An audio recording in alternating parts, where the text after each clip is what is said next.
Olá, meu querido irmão, minha querida irmã, que bom podermos estar mais uma vez na presença do Senhor para recebermos dele aquilo que só ele tem para nos dar, que é paz, segurança, que é bondade, graça, misericórdia.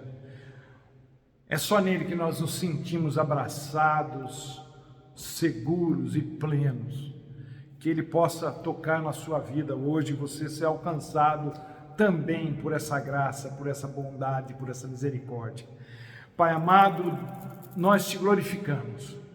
Tu que és Senhor, Criador, Salvador, Consolador, que o Senhor agora toque nas nossas vidas, ó Deus, e derrame graça sobre nós, misericórdia, bondade, e que nós sejamos alcançados pela Tua palavra e nos sintamos, ó Deus, pertencentes ao Senhor, pertencentes à obra salvífica, salvadora de Jesus Cristo.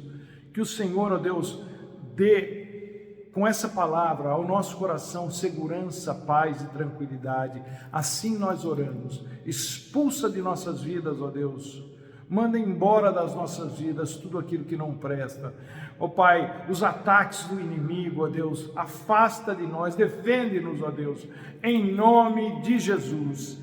Amém e amém. Salmo de número 46. Um dia desses eu estive falando sobre isso, mas essa é uma palavra tremenda, pastoral para o nosso coração, da parte de Deus. Que ela abençoe você. Diz assim o Salmo: Deus é o nosso refúgio e fortaleza, socorro bem presente na angústia. Portanto, não temeremos, ainda que a terra se mude, e ainda que os montes se transportem para o meio dos mares, ainda que as águas rujam e se perturbem, ainda que os montes se abalem pela sua braveza. Há um rio cujas correntes alegram a cidade de Deus, o santuário das moradas do Altíssimo. Deus está no meio dela, e ela não se abalará. Deus a ajudará já ao romper da manhã. Os gentios se embraveceram, os reinos se moveram, mas ele levantou a sua voz e a terra se derreteu. O Senhor dos exércitos está conosco, o Deus de Jacó é o nosso refúgio. Vinde, contemplai as obras do Senhor, que desolações tem feito na terra. Ele faz cessar as guerras até o fim da terra, quebra o arco e corta a lança, queima os carros no fogo. Agora presta atenção nisso: aquietai-vos e sabei que eu sou Deus. Serei exaltado entre os gentios, serei exaltado sobre a terra. O Senhor dos exércitos está conosco, o Deus de Jacó é o nosso refúgio. Aleluia, aleluia.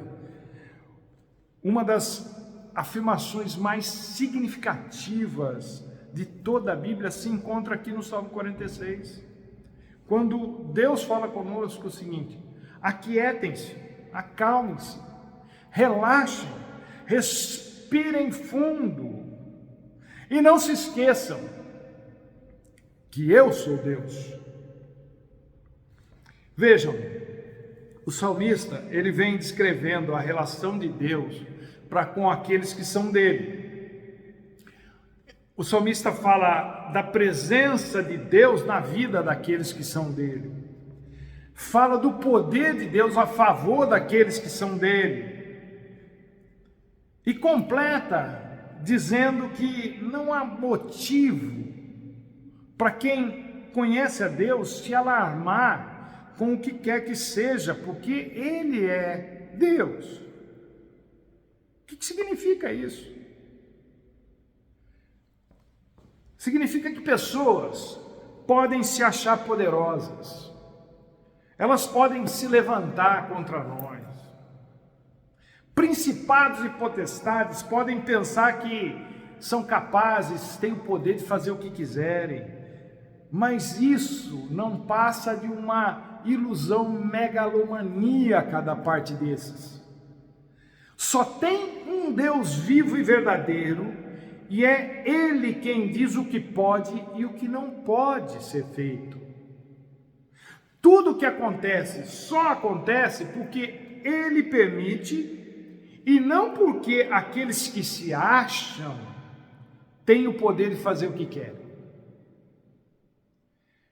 Agora, quando a gente faz uma afirmação dessas, isso suscita algumas questões muito difíceis de serem respondidas, como por exemplo, se é assim do jeito que eu estou falando,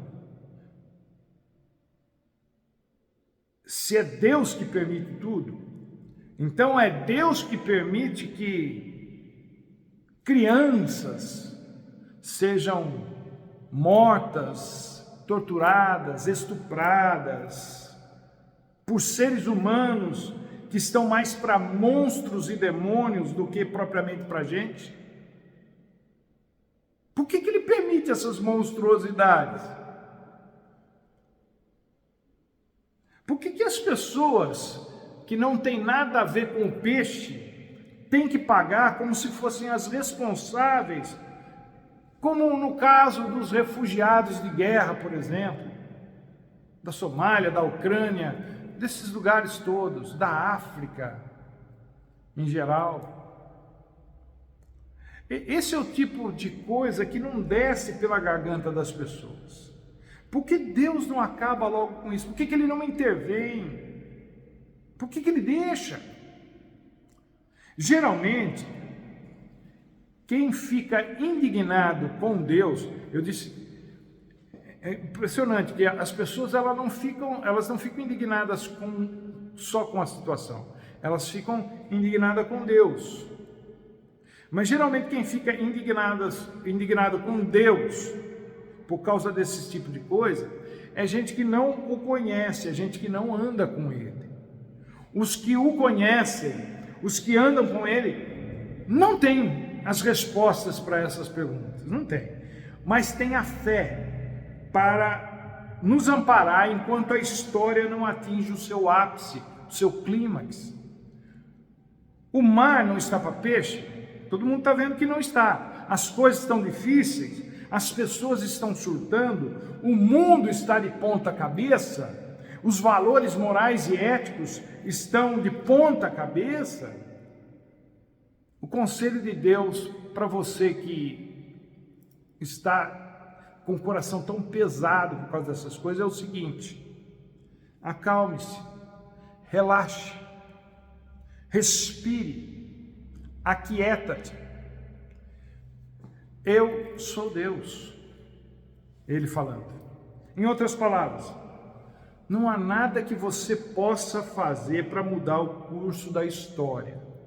Isso é uma coisa que só eu, Deus, posso fazer. E quando você insiste em ser um ativista, no sentido de ser ativista do mundo e querer resolver as coisas, o que você consegue com isso é só um desperdício de tempo e energia, que são coisas que você tem muito pouco. Deixem o curso da história comigo, é isso que Deus está falando aqui. Deixem o dia de amanhã comigo. Nada do que está acontecendo agora está fora do meu script. Eu já sabia. Não adianta vocês quererem mudar as coisas da sua própria força. Não adianta fazer muito barulho, porque barulho é o que lata vazia faz. Porque lata cheia faz pouquíssimo ou nenhum barulho, justamente porque ela está cheia. Quando Elias desafia os profetas de Baal, está registrado lá em 1 Reis, capítulo 18, versos 25 a 29, o que é interessante lá é que Elias desafia os profetas de Baal e fala assim: olha, vocês podem começar. Ele dá o direito dos profetas começarem. E os profetas começam a clamar pelo nome de Baal logo pela manhãzinha. Eles gritavam, diz o texto. Meio-dia, o tempo passou, e eles estavam lá gritando, e Elias diz para ele, meio em tom de zombaria para eles: gritem mais alto, porque pode ser que ele esteja fazendo alguma coisa, esteja ocupado com alguma coisa, não esteja ouvindo vocês chamar. E eles gritaram ainda mais alto, eles dançaram em volta do altar deles, eles praticaram a automutilação, entraram em transe e profetizaram, e nada de Baal responder. Mas o que eles estavam querendo com isso? Qual o propósito de tudo daquilo que eles estavam fazendo? Eles estavam querendo criar um ambiente para o seu Deus, Baal, se apresentar. E o problema é que, às vezes, nós também queremos isso. Nós fazemos isso. Nós esperamos que Deus apareça. Se você estiver num culto, se você estiver aí na sua casa, Deus simplesmente apareça porque você está orando para que Ele faça alguma coisa, você está cantando louvores, e você espera que Ele apareça e faça milagres, faça coisas sobrenaturais. E Ele até poderia fazer isso, mas não é assim que normalmente Ele se apresenta entre nós, ou para nós. Ele se apresenta ao nosso espírito, Ele fala com o nosso, Ele testifica, diz o Espírito de Deus testifica com o nosso espírito. É uma relação interior, não é algo que faça muito barulho. Usando ainda o exemplo de Elias, no capítulo 19, quando ele está fugindo de Jezabel, Deus o encontra numa caverna e manda que ele saia da caverna para se apresentar a ele. Nesse momento, acontecem alguns fenômenos, algumas manifestações. Está no capítulo 19, versículos 11 a 13. O que acontece? Quais são os fenômenos? Vem um vento fortíssimo. Mas pensa num vento, não é um ventinho não. Olha o que esse vento fez. Um vento fortíssimo que separou os montes e esmigalhou as rochas. Olha a força desse vento. Mas o texto diz que o Senhor não estava no vento. Houve também um terremoto. Mas o Senhor também não estava no terremoto. E depois houve um terceiro fenômeno, um fogo, um fogaréu. Pegou fogo. Mas diz o texto que o Senhor também não estava no fogo.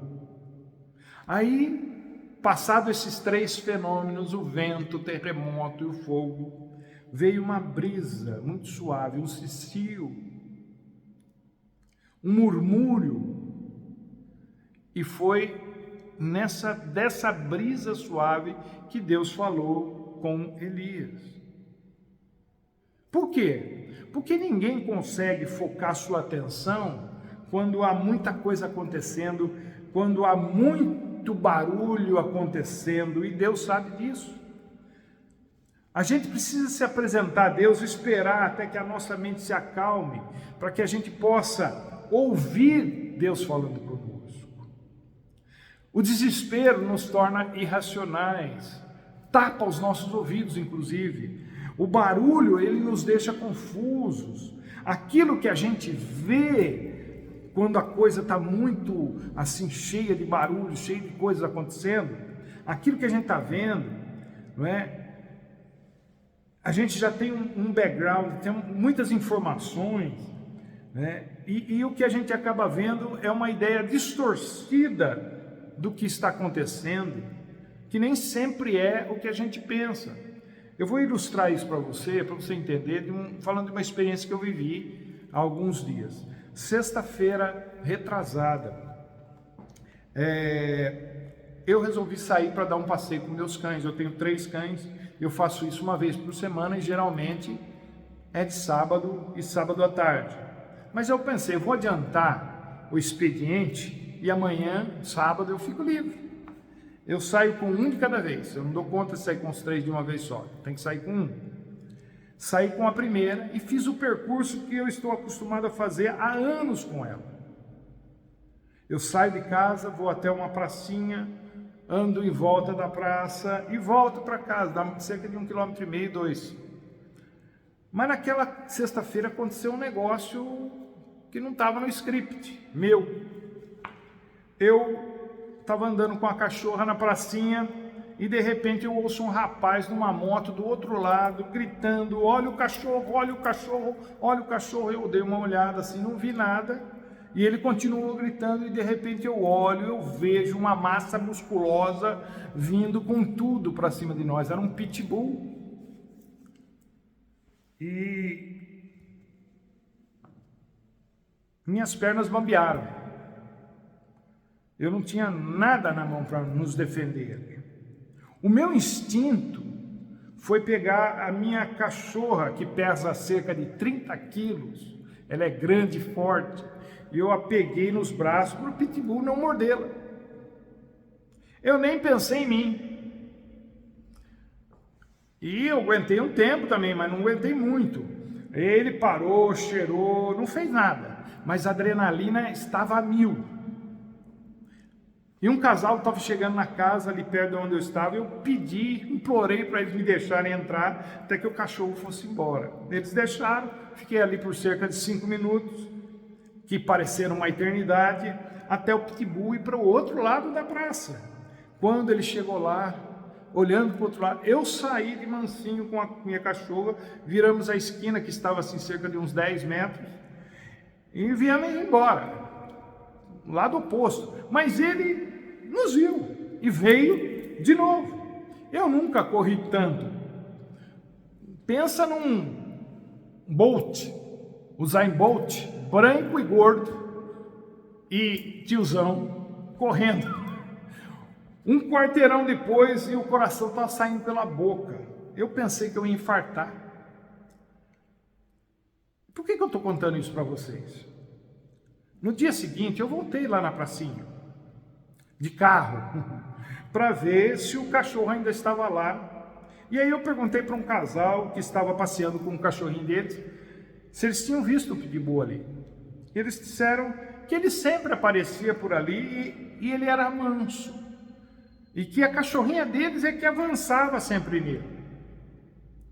Eu nunca tinha visto aquele cachorro, há anos que eu faço aquele percurso. Mas o pitbull era manso. Acontece que há um pensamento implantado em nós de que pitbull é um cachorro perigoso. Então, quando eu vejo eu não consigo pensar em outra coisa a não ser que ele é um cachorro perigoso. E eu reajo instintivamente. Se eu tivesse chutado o cachorro, aí sim o negócio poderia ter tomado uma outra proporção. E é disso que Deus está falando aqui no texto, no Salmo 46. Não se impressione com os pitbulls da vida. Eu sei que vocês têm um pensamento já pré-concebido a respeito deles, devido a inúmeras situações que já aconteceram. Mas não tente lutar contra eles com as suas próprias forças. Eu sou Deus. E vocês precisam entender um negócio. Eu não sou só Deus de vocês. Eu sou Deus deles também, dos pitbulls também. Mesmo que eles não tenham consciência disso. Eu os controlo, mesmo que eles ajam só por instinto. Olha o que Deus está dizendo para nós aqui. Eu fecho boca de leões. Eu faço mula falar. Eu faço corvo levar pão. Eu faço o mar se abrir. Eu faço a terra parar. Eu faço morto ressuscitar. Eu faço o demônio se prostrar. Eu sou Deus. E isso não depende de você crer ou não. Gente, Deus existe ou não existe. Mas isso não depende da crença ou descrença de ninguém. Se Deus é real e você não crê nele, isso não faz a menor diferença para a existência dele. Ele existe, ele é real, e isso só faz diferença para quem nele crê. Embora Deus se manifeste em muitas circunstâncias de forma sobrenatural, uma coisa que só quem conhece a Deus sabe é o som da sua voz falando dentro da gente.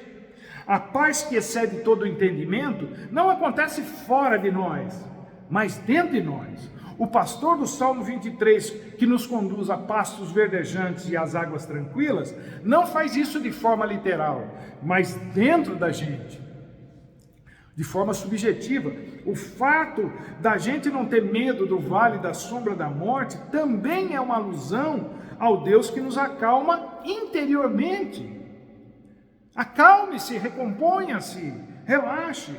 Gente, Deus não é ingênuo, Ele sabe que isso não é fácil para nós. Manter a sanidade mental, emocional, espiritual e até a física, que é diretamente afetada pelas outras três, num contexto de extrema pressão e opressão como o que nós estamos vivendo, principalmente nos últimos tempos, não é para qualquer um, não. E não é mesmo. Como eu disse, Deus não é ingênuo, mas Ele também não é sádico. Ele não faz promessas e nem afirmações sem nos dar pistas de como obter essas coisas. Em Isaías 30, verso 15, ele nos revela coisas interessantes. As atitudes que nos ajudam a vencer as nossas preocupações, as nossas ansiedades e nossos dilemas. E quando a gente pensa em atitude, a gente sempre pensa em alguma coisa em ação. Uma coisa não passiva, ativa, não é? Mas ele diz lá, no arrependimento e no descanso está a salvação de vocês. Isaías 30, verso 15. Na quietude e na confiança está o seu vigor. Essas 4 práticas, elas são passivas. Elas têm a ver com deixar as coisas das mãos de Deus, deixar para Deus fazer, deixar para Deus resolver. Aí, para nossa tristeza, no verso 16, Deus faz uma outra revelação bombástica a respeito de nós. Ele diz o seguinte: vocês não querem isso. A gente quer mesmo é tomar as rédeas, a gente quer continuar fazendo as coisas do nosso jeito. E o texto continua dizendo que Deus deixa a gente continuar nessa corrida inútil, desgastante, até que cheguemos a um ponto onde não tenhamos mais para onde e nem a quem recorrer. E daí ele completa, a cereja do bolo é o versículo 18, quando ele diz: contudo, o Senhor espera um momento de ser bondoso com vocês. Ele ainda se levantará para mostrar-lhes compaixão. Em outras palavras, vocês não conseguem relaxar, não conseguem descansar, não conseguem confiar em mim, a ponto de deixar as coisas nas minhas mãos. Mas não tem problema, Deus diz. Vão dando os seus pulos aí. Quando vocês cansarem, eu vou estar aqui esperando para ajudar vocês. A gente sabe que correria em todos os seus sentidos é o lema de todo mundo hoje. As pessoas estão correndo de lá para cá, de cá para lá, feitas baratas tontas. Muitas nem bem, não sabem nem bem para onde estão indo e outras nem por que estão correndo. E eu fiquei pensando, será que a gente consegue sair fora disso? Se abster dessa loucura? Amanhã é segunda-feira e a loucura retorna com força total. Daí vem a palavra de Deus e diz: relaxa, acalme-se, respira fundo, dá uma diminuída no seu ritmo. Parece brincadeira, mas não é não. A gente pode correr atrás de dinheiro, atrás de conforto, atrás de sonhos de consumo, atrás de uma porção de coisas que dão a ilusão de nos darem uma vida melhor. Mas a verdade é que quanto mais a gente corre atrás dessas coisas, menos em paz a gente fica, menos sossego a gente tem, menos qualidade de vida a gente alcança. São coisas boas, é claro, e nem acho que é pecado tê-las. O problema começa quando elas tomam o lugar de Deus em nossas vidas. Quer ver? Se eu tenho dinheiro, eu não preciso orar, dai-nos hoje o pão de cada dia. Não tem nem sentido um negócio desse. Se eu estou bem confortável com o que eu alcancei, eu não preciso de Deus para me ajudar. Se eu conquistei os meus sonhos de consumo, eu vou orar para Deus para quê? E aí Deus fala: devagar aí, meu companheiro, minha companheira, meu querido, minha querida, não é bem assim não. Aquieta o facho aí. Ter dinheiro e ter paz são coisas bem diferentes. Ter conforto e ter paz são coisas bem diferentes. Conquistar sonhos de consumo e ter paz são coisas diferentes. São diferentes, mas não tem que ser necessariamente excludentes. É possível ter dinheiro e ter paz. É possível ter conforto e ter paz. É possível conquistar sonhos e ter paz. É isso que Deus está dizendo para a gente aqui no Salmo 46. Sabe aquela história da pessoa que tem a faca e o queijo na mão? Sabe quem é essa pessoa? É você, sou eu. Você tem Deus na sua vida e tem Deus dentro de si. Você tem a faca e o queijo. Então, a gente não pode ir a um culto, por exemplo, esperando encontrar com Deus lá. É a gente que leva Deus para a reunião, é a gente que leva Deus para o culto. Ele não vai lá para nos encontrar. Ele vai com você e em você, para você encontrar com seus irmãos e irmãs lá, para juntos apresentarem culto para Ele. Deus só vai porque eu e você vamos, no sentido que Ele está em nós. Sem nós, Deus não iria a lugar algum em termos de culto, porque nós é que somos o seu templo, nós é que o carregamos. Cristo em nós é a esperança da glória. Então, quando você vai para algum lugar, você está levando Deus para aquele lugar, porque Ele está não só com você, mas Ele está em você. Perto está o Senhor, diz o Salmo 145, 18. E Ele está bem mais perto, está tão perto da gente, que a gente não o vê. De tão perto que Ele está dentro. Mas pastor, se Deus está tão perto, por que eu não ouço a sua voz? Você ouve a voz de Deus, você só não está lhe dando a devida importância, porque você está na correria, tentando fazer as coisas na sua própria força. Quando você está fazendo alguma coisa, quando você está ligado em algo, você está no meio de uma atividade, e alguém chama você: ô fulano, você larga o que você está fazendo para atender a pessoa? Geralmente, o que a gente faz é o seguinte: já estou indo, espera um pouquinho que eu estou terminando o negócio aqui, já vou. Por que a gente age assim?